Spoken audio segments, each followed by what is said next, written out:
एक समय की बात है। एक महान राजा था जिसका नाम राजा वीरेंद्र सिंह था। वह अपने राज्य में न सिर्फ अपनी वीरता के लिए बल्कि अपनी न्यायप्रियता और दयालुता के लिए भी प्रसिद्ध था।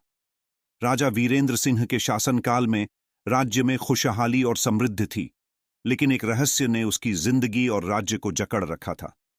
राजा का एक प्राचीन महल था जो घने जंगल के बीचों बीच स्थित था। इस महल के बारे में कई कहानियां प्रचलित थीं।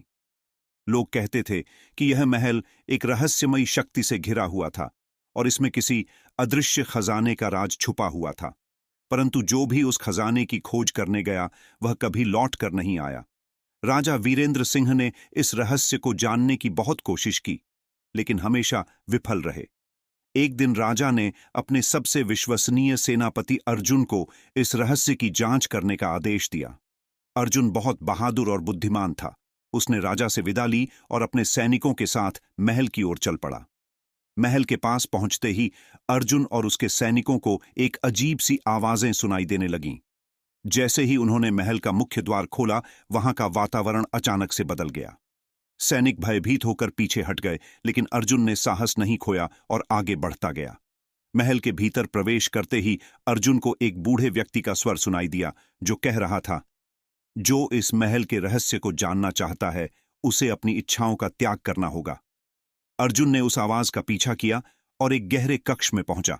वहां उसे एक पुराना ग्रंथ मिला जिसमें खजाने का पता लिखा हुआ था। ग्रंथ के अनुसार खजाना महल के नीचे बनी एक गुफा में छिपा हुआ था, लेकिन वह गुफा तभी खुलेगी जब कोई सत्य और निष्ठा की कसौटी पर खरा उतरेगा। अर्जुन ने ग्रंथ के निर्देशों का पालन किया और अपनी निष्ठा और सच्चाई से खजाने का द्वार खोल दिया। गुफा के भीतर उसने जो देखा वह चौंकाने वाला था। वहां अनगिनत सोने, चांदी और रत्नों के साथ साथ एक शिलालेख भी था जिस पर लिखा था, यह खजाना केवल उस राजा का है जो अपने प्रजाजनों के प्रति न्यायप्रिय और दयालु हो। अर्जुन ने इस खजाने का रहस्य राजा को बताया। राजा वीरेंद्र सिंह ने खजाने को अपनी निजी संपत्ति बनाने के बजाय उसे राज्य के विकास और गरीबों की मदद के लिए इस्तेमाल किया। इस घटना के बाद राजा की न्यायप्रियता और भी प्रसिद्ध हो गई और राज्य में हमेशा खुशहाली बनी रही। महल का रहस्य अब उजागर हो चुका था, लेकिन उसकी कहानी राज्य के लोगों के दिलों में हमेशा जिंदा रही। कहते हैं कि वह महल आज भी घने जंगलों के बीच स्थित है, जहां सत्य और